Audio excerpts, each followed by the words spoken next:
1.3 is about describing quantitative data with numbers. So we have two measures of center. We have the median, which is the center value when data is lined up from least to greatest. And then we have mean, the average. You take the sum of the data and then divide by the number of add-ins. So this X bar is the mean. So this is summation of X, a summation of all the data values, divided by how many data values you have. Here are some symbols. So mu, so it's this U, it's a Greek, this is a Greek letter. Mu is the population mean, and then X bar is the sample mean. So we have population and we have a sample. So here's our population, so it includes everyone, and here's a sample. So whenever you actually take a survey, there's not really a good way to take the whole population. So usually you take a sample, and that is how you gather your data instead of taking every single person's input from the whole entire population. We take a sample, and we'll talk more about how we take samples in chapter 4. So to describe quantitative data, a feature that is not influenced by outliers or skewedness is called a resistant measure. So if you have any outliers, or if it's left skewed or right skewed, then these measures are resistant. So they won't change if you have outliers or skewedness. So non-resistant, so that means outliers affect the mean, is the mean. And then the median is resistant because you're finding the middle. The outliers don't matter because think about it, you line them all up and then you look for that middle value. Okay, shape matters. So this is our symmetric curve, okay? The mean and the median are the exact same. So mean equals the median whenever it's symmetric shaped data. Right skewed, we have the mean is going to be greater than the median. So the way that I'll help you remember this is the mean chases the tail. So the mean is going to be further on the tail. So we can say that the mean is greater than the median. And then left skewed is the opposite. The mean is less than the median because the mean chases the tail. So that's one thing you want to make sure you write down. The mean chases the tail. Quartiles. So a quartile, think about quartile, so it is 25%. So how do you find them? So you list up all of the data points. You list them all out, just like you would to find the median. Find the median. That's 50%. You have 50% above the median and 50% below the median. And so to find your quartiles, you go, the quartile 1 is 25% first quartile, middle of lower 50% of the data. And then quartile 3 is, I should say 75%.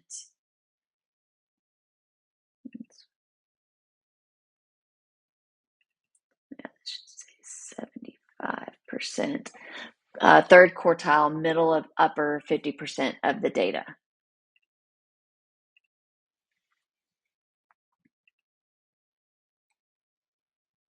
So you would list out all of your numbers, okay? So think about listing out all of your numbers. I'll kind of show it here. You list out all your numbers, okay? These are going to be numbers, okay? So I have 1, 2, 3, 4, 5, 6, 7. So the middle, I would go mark them out. Here is our median, okay? That's 50%. So then you go over here and you find the middle of that. So this is the quartile 1, Q1.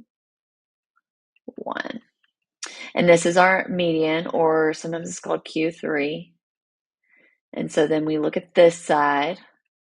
What's the middle? It's right here. So that's our Q3. Okay.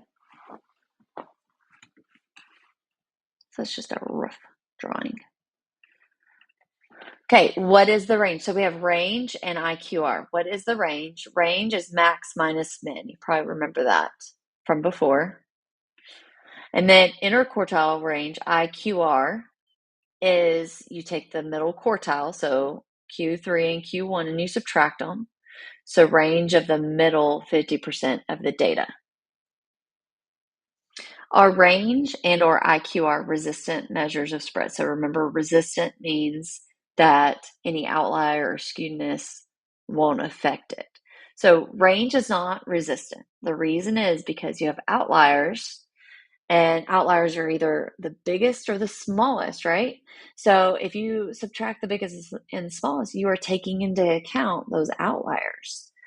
So that means that they would affect the range. So range is not resistant. IQR is resistant. The reason is because IQR is found in the middle 50% of the data. We don't use the outliers whenever we do IQR. Okay, so if at any point whenever I am talking, you can always pause this so that you make sure you copy everything down. Okay, so here's an example. Here's a table of values. So this is McDonald's fish and chicken sandwiches for 9 different sandwiches. Calculate the median and the IQR. So here's all of our data. So in order to find the median and the IQR, you got to list them in order from least to greatest. Okay, so I did that. And whenever you do that, just make sure you double check your numbers and make sure that you have all of the values in there. So like there are 9, so I know there's 9 in there. Then I find the median. So I find the middle. So there's my middle. That's the median. And then I need to find Q1. So I look here and I find the middle. Well, there's 2 in the middle. So I've got to find the average of them. So I add them up and divide by 2. So 15 is quartile 1. And then, okay, same thing on the other side for quartile 3, 22 and 27. So I add those up, divide by 2, get 24.5. So this just asked us to find the median and the IQR. So we need to list that out. IQR is found by make sure you write this. You can't just say, okay, IQR is 9.5 grams of fat. You have got to show your work. So whenever the reader is looking at your exam, they're going to be looking for this work. And it's maybe easy to put in your calculator, but work must be shown. And then the median, I didn't write that out, but median equals 19 grams of fat. So make sure you have that written out. Median equals 19 grams of fat because it did ask for both. Okay, so we have talked about outliers, but how do you know for sure that it's outlier? Like it's way out here, it's far away from all of the data, but is it an outlier? So there's an actual way to find an outlier. So call an observation an outlier if it falls more than 1.5 times the IQR above Q3 or below Q1. So I'm going to show what that actually means. So are there outliers in the chicken fish sandwich distribution? So you first have to find 1.5 times IQR. So our IQR was the 9.5. We found that earlier. So you multiply and we get 14.25. And so it says the outliers are above Q3 or below Q1. So Q3 plus the 14.25. So Q3, we found that just right above, and that was 24.5. So we add it and we get 38.75.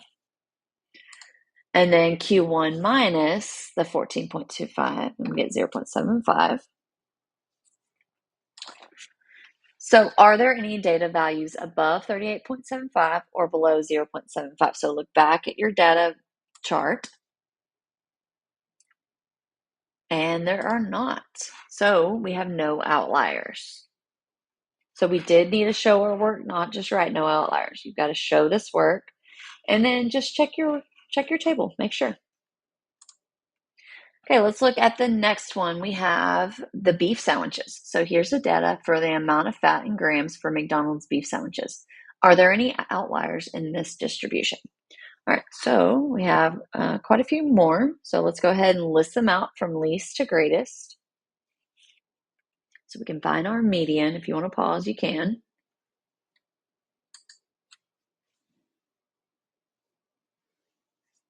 Okay, so there it is. Now we find our median. So it's in between. So our median is 26.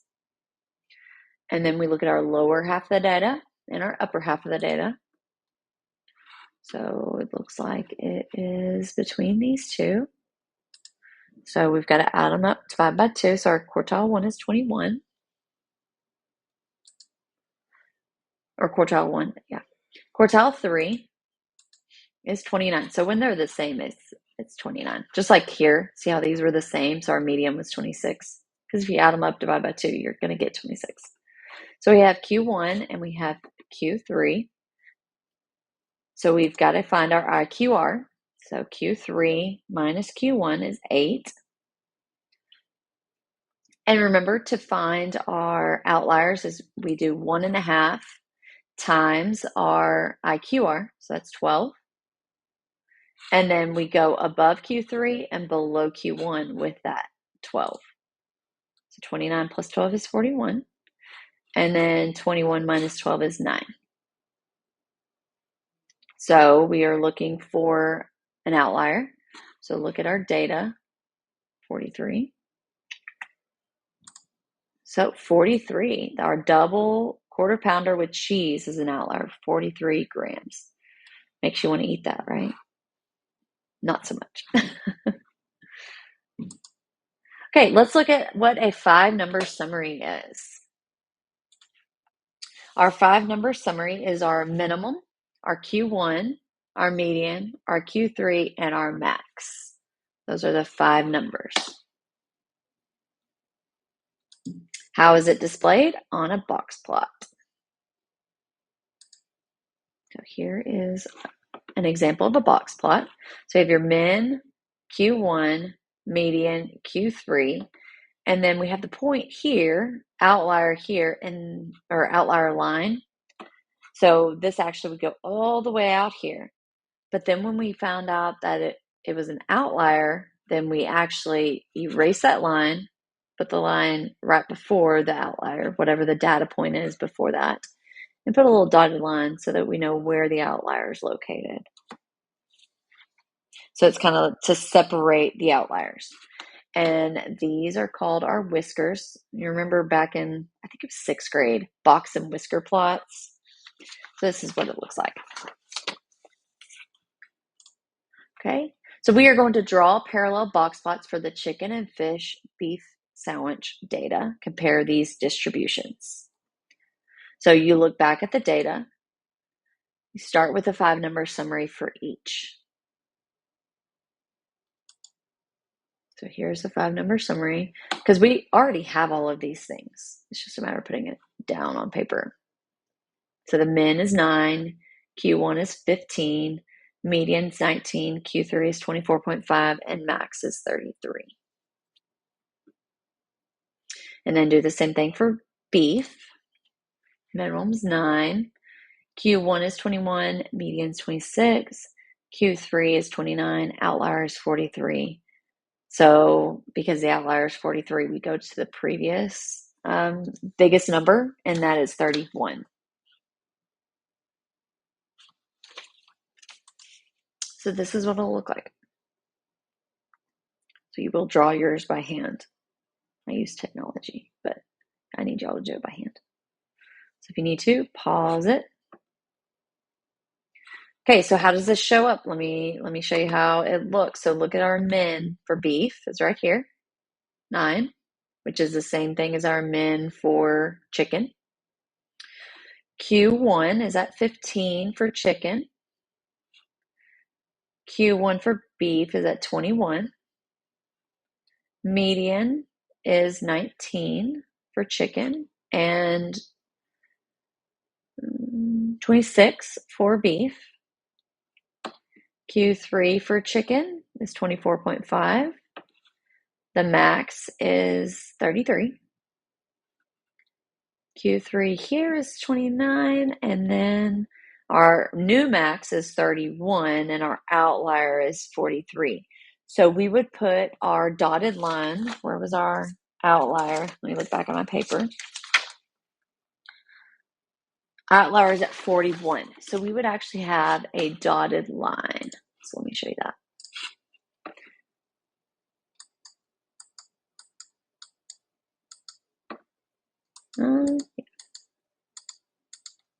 And this is for beef only. So I may not actually do it here, but you just need to make sure to show it here because that's where the outlier is. Okay. The thing with box plots is you can't see mode. Remember, mode is most. So if anything was repeated, you can't see that on a box plot. Okay, so when we compare these distributions, we're going to write things in words. We are going to make sure to write it in context and also think about socks. So remember shape, outlier, center, and spread. Okay, so this is what I wrote. If you want to try it on your own, that's fine. So chicken and fish sandwiches are slightly right skewed, while beef sandwiches are slightly left. When you take out the outlier, it appears that the typical beef sandwich has more fat grams than the typical chicken and fish sandwich. The median, box quartiles, and maximums are all higher for beef sandwiches. There is more variability in chicken sandwiches, chicken/fish sandwiches, if you disregard the outlier in beef sandwiches. The IQR is 9.5 compared to 8 grams for the IQR of beef. Chicken and fish distribution has no outlier, while beef has an outlier of 43 grams. Whenever you have your AP exam, you'll not be, because some of these are really hard to distinguish, like left skewed, right skewed. So that's not actually tested on the AP exam. But you will see it on your exam, so you're just going to do the best you can. As long as you have all the parts and it makes sense, then you'll be fine. Okay, so review real quick. Resistant versus non-resistant. So resistant means outliers and skewedness doesn't affect it. So resistant is our median because it doesn't take into account any outliers. Mean is non-resistant. Measures of spread, resistant would be IQR, and non-resistant would be the range. If the distribution is skewed, you want to use the resistant measures.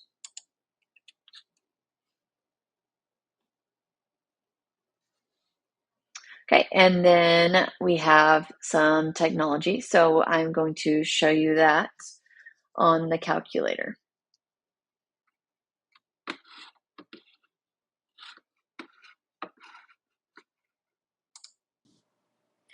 Let's go to the calculator. We go to Stat, Edit.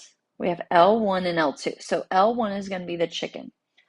So 19, 16, 22, 33, 27, 9, 20, 14, 19. L2 is going to be the beef. So 29, 12, 24, 23, 43, 9, 19, 26, 29, 31, 27, 26. Okay. So that was step one. So then it says turn on statistics plot. So second, y equals, we're going to turn them on. Okay. Color doesn't matter. We can do regular box plots or modified box plots. We want to identify outliers. So we're going to do the modified one, which is that first one. It kind of has the dots. Okay, push enter. Okay, L1. Okay, so that's plot 1. Okay, I want to turn on plot 2, so I've got to go and turn that one on. And make sure you change it to your modified box plot. I need to change that to L2.